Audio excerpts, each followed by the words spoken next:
pitao je moj otac njega, iskreno, doktore, recite mi šta je očekivati o meni. Otac je pitao ga, on je rekao, teško tebi sa njim, a i njemu s tobom.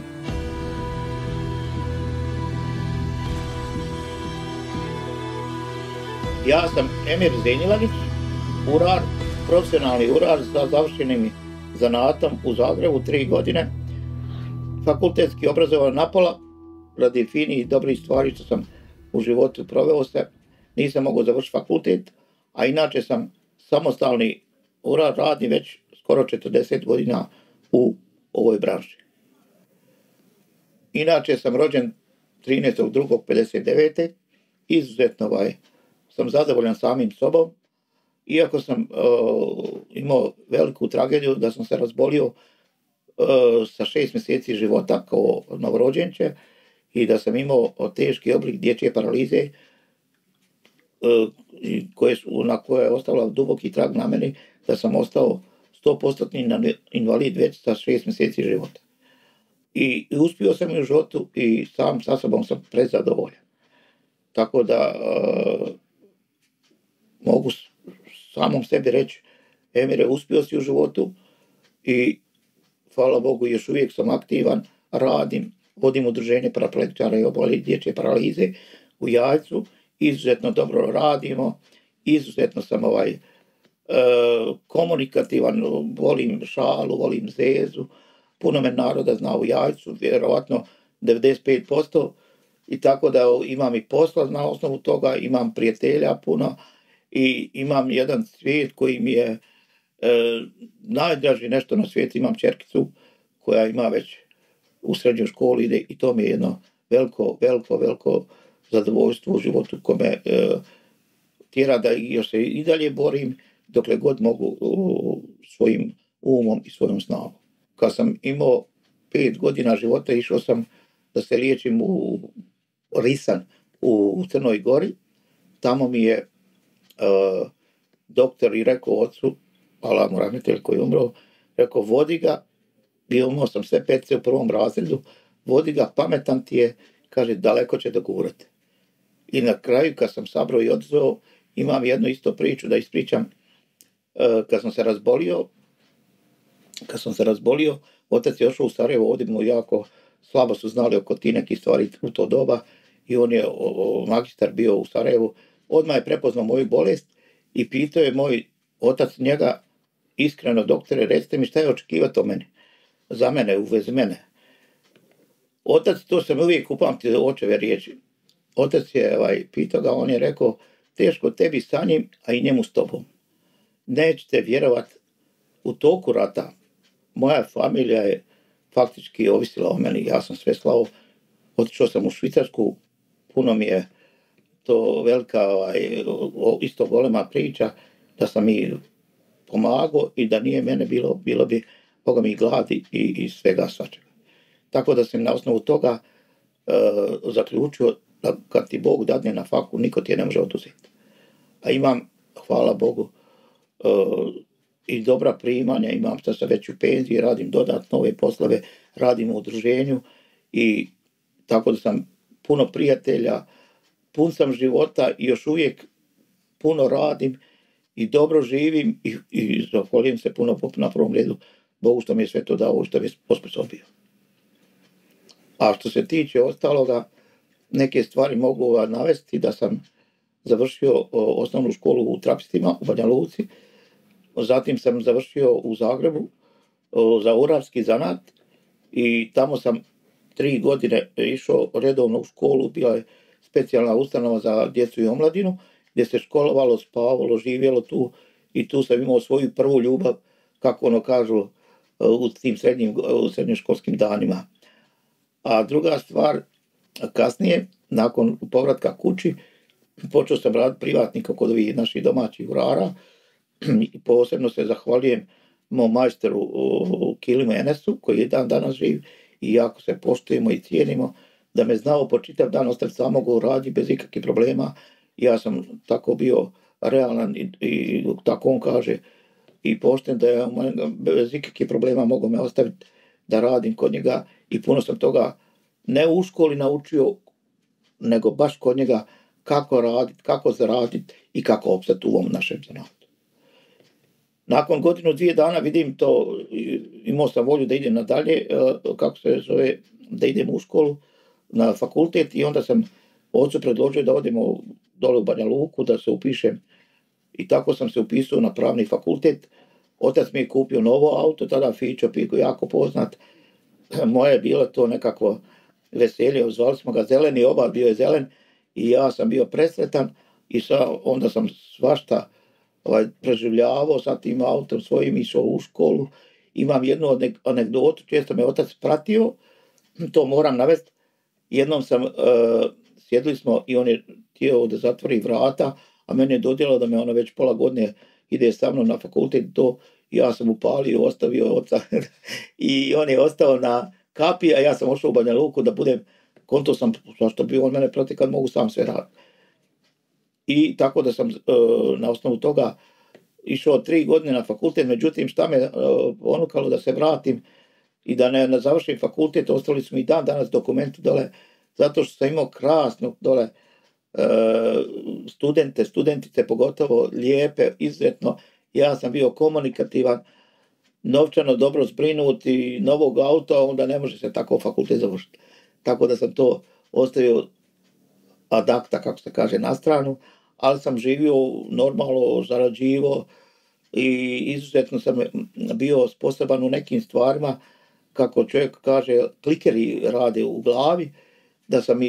igrao dobro bilijara. Često se moji pruđani, ja tako kažem, moja vraja iz Pruda su me puno voljeli, pošto sam što god bi ja zaradio, bilo na bilijaru, bilo na nekim drugim stvarima,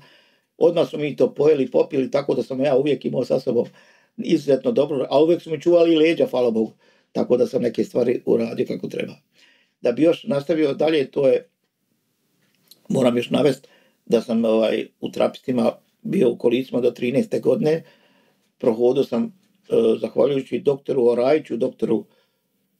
Smajlagiću, koji su zraknuli ovako specijalisti da ja mogu prohodati i zvali su oca da vidi da li ja pristajem da potpiše i to sam uspio da odradim i kad sam prohodao, onda su zvali mi roditelje da dođu da vide i mati, i dan danas mi poteknu neka suze, mati je počela plakati od sreće koliko je to joj drago i otac. I to je jedna storija u mom životu, tako da sam nastavio onda dalje. Mogu reći da sam proveo jako dobru mladost, dobar život sa svojom raju iz Pruda, ali da navedem jedan svog detalj života kad je nastao rat. I tu sam se snašao, otišao sam u Zenicu prije 10 dana pada Jajca, kad je pao rat, da ne bi sada odužio puno nekim stvarima, obezbijedio sam sve za 6 mjeseci u Zenici svojim roditeljima i svojoj bratu s 2 djece i sestrama da imaju šta jest, pit. I otišao sam kod kolege koji je sa mnom završio zanat u Zagrebu, u Kaštel Kamberovcu, i živio sam dole u Kaštel Kamberovcu oko godinu dana i na osnovu toga snašao sam se i tamo i postao sam tamo dobro igrao bilijara, niko nije znao tada da sam došao sa 10 maraka tamo i odjednom sam hoće da se kladi na mene i ja sam tamo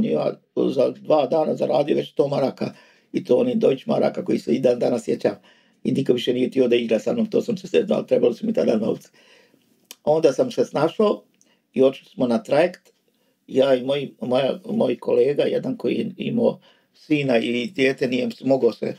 sina i ženu, nije se mogao snaći i tu sam mu pomogao da dođemo na trajekt i on je stvarno tamo kad smo došli na trajekt rekao je sad jedi i pij šta god ti duša želi, kaže, valjda čovjek zaradi neke stvari i da smo stigli na trajekt i tamo su nas primili, u Italiji smo prošli i došli smo do Chiasa i došli smo se, počeli su neki plakat gdje su nas doveli u neko atomsko sklonište da nas ispitaju i mene su odmah prebacili u Cirih gdje sam počeo da radim,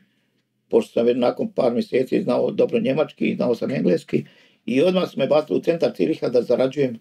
na jednom velo projektu gdje smo izdavali neke bicikle, uzimali depo i neku dokumenat njihov,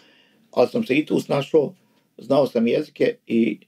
ljudi su počeli da mi dolaze, da me pitaju, da mi odakle sam, šta sam, tako da sam na osnovi jezika puno zarađivao na, kako se, Tringeltu, Tašengeltu, kako kažu tamo, napojnicama i tako da sam mogu odmah roditeljima, braću i sestri i djeci tamo da šaljem i da mogu preživjeti faktički taj rat. Još jedna storija o životu se dešava sa ljepšim polom. Tamo sam se upoznao prvu ženu koju sam oženio i tamo sam se snašao i mi smo došli. Švicarska je davala izuzetne dobre povoljne uvjete da se mi vratimo, a ona je ostavila bolesnu majku, bolesnu sestru, zapravo brata, dvoje djece s kojim je živjela čitav život i došla je kod mene i tako da smo vratili se u našu Bosnu i otvorio sam savjetničku radnju. Međutim, taj brak, pošto je ona bila iz Bijeljine, tražila je gore da uzme tu svoju kuću nazad. Čim je dobila kuću, odmah je napustila me, razišli smo se sporazumno i tako da sam ja počeo da radim, isto završio sam odmah, iz Švicarske sam otvorio radnju i izuzetno dobro sam se snašao i posao sam uvijek imao. Imam još jedan detalj, nakon par mjeseci od tog razvoda upoznao sam jednu osobu s kojom sam se izuzetno, to je ljubav na prvi pogled bila, s kojom sam se upoznao i nakon mjesec ili 2 dana smo se mi uzeli i ona je bila puno mlađa od mene i pošto je to bila velika ljubav, mi smo dobili dijete, hvala Bogu da je bilo sve dobro, sve zdravo, ali međutim bolest je učinila svoje, ona je razbolila se nakon 15 godina našeg života, ona je se razbolila i umrla je mlada, tako da sam ja imao jedan od najtežih perioda svog života u tom svom dijelu života. Dijete je bilo 10 godina, ja sam ostao sam, međutim tada sam odlučio moram da živim dalje, moram da radim zato što imam dijete i ona je, evo hvala Bogu, velika osoba, već narasla je i izvukao sam se iz te krize i nakon 2,5 godine, pored svih mojih tih stvari, ne mogu sam sebi da čudim, upoznao sam jednu osobu i to iz Crne Gore gdje sam se ponovo oženio i tako živio sam 3 godine, radilo se, dijete išlo u školu, sve je super bilo, međutim moje dijete i ona nisu se dobro slagali, tako da sam ja morao to raskopati i tako da je ona otišla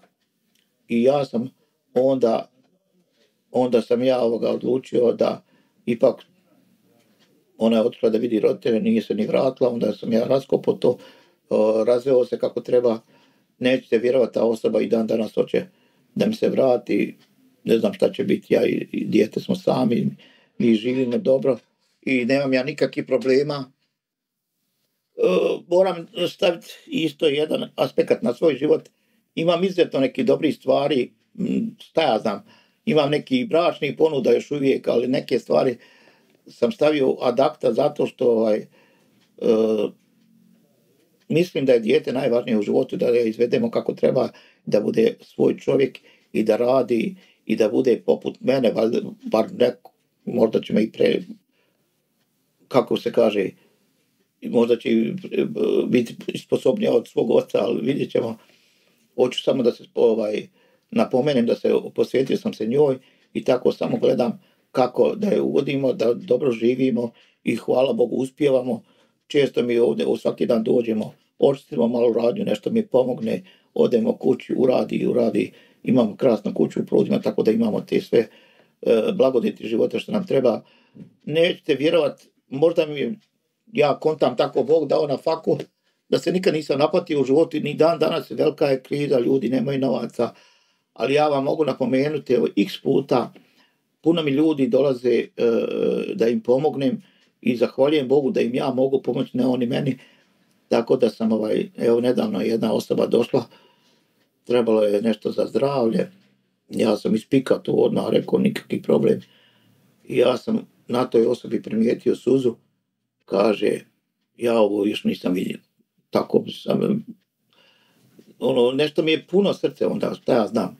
neke stvari mogu da radim, halalim, pustim kraju, ali hvala Bogu i Bog mi daje, stvarno daje mi. Prvo mi dao zdravlje, imam dobre godine, ne trošim nikakve medikamente, ne trošim nikakve lijekove, uvijek sam veseo, komunikativan, hoću uvijek da dočekam čovjeka, bilo koga da dođe popit, pojest. Znam, kod mene ne treba ništa da se brine i stvarno sam prezadovoljan. Još jednu da napomenem za ovo udruženje koje vodimo često, puno puta, već skoro 15 godina mi imamo udruženje paraplegičara od dječje paralize i moja Raja bez mene neće da ide nikuda. Nevjerovatno. I to bi je nešto veliko, to je velika stvar. Osvajamo pehare, medalje, družimo se, smijemo se i veselimo se. Imao sam, moram napomenuti u svom životu da sam imao prije 3 godine jednu jako tešku nesreću, puno Jajčana to zna, da sam s obzirom na kvar u autu odletio u gradski park i hoću da ispričam tu jednu svoju priču. Ja sam odletio dole i ja sam malo gruho, vidim da je ugruhan sad dobro, ali sam rekao konta sve ok. I kako su ljudi okupili se gore i znam da je dvojica policajaca, mojih kolega, dolazili odmah, ja hoću da izađem i otvorim vrata, kaže mi ovaj kolega, pa čekaj, bolam vidjeti noge dole, a ona je bila slonjena na 2 mjesta, da ja bol nisam osjetio. I da skratim tu priču, sve je dobro prošlo, otišao sam doktor, riješio sam to sve, stavio sam te sve situacije pod kontrolu. Nakon 4 do 5 mjeseci nastala je korona u to doba, nakon 5 mjeseci ja sam počeo raditi da ništa nije bilo, sad koristim trenutno, svak zna, većinom u Jajcu zna da koristim invalidska kolica, hoda malo pomalo, ali već sve teže, ali je tako Bog dao i ja se zahvaljujem Bogu na svemu. Opet sam nevjerovatno sposoban, samostalan, dijete mi, ne kažem da uvijek, čerkica mi stvarno pomaže u životu, ali neke stvari ne mogu sam sebi da vjerujem da mogu samostalno sve živo sad još uvijek, ali dokle Bog dadne i hvala Bogu. Uglavnom, ja se i izuzetno zahvaljujem i svim mojim prijateljima i Jajčanima i drugarima i drugaricama u svakom pogledu. Imam ovdje oko sebe toliko i krug prijatelja, šta god mi treba, ja nikakvih problema nemam. Ja ću samo okom, a on će skokom, kako naš narod kaže.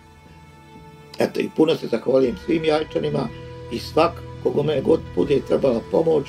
kome je trebalo da popravimo sad to i da mi uradimo bilo šta u životu, ja sam uvijek tu i hvala Bogu da mogu.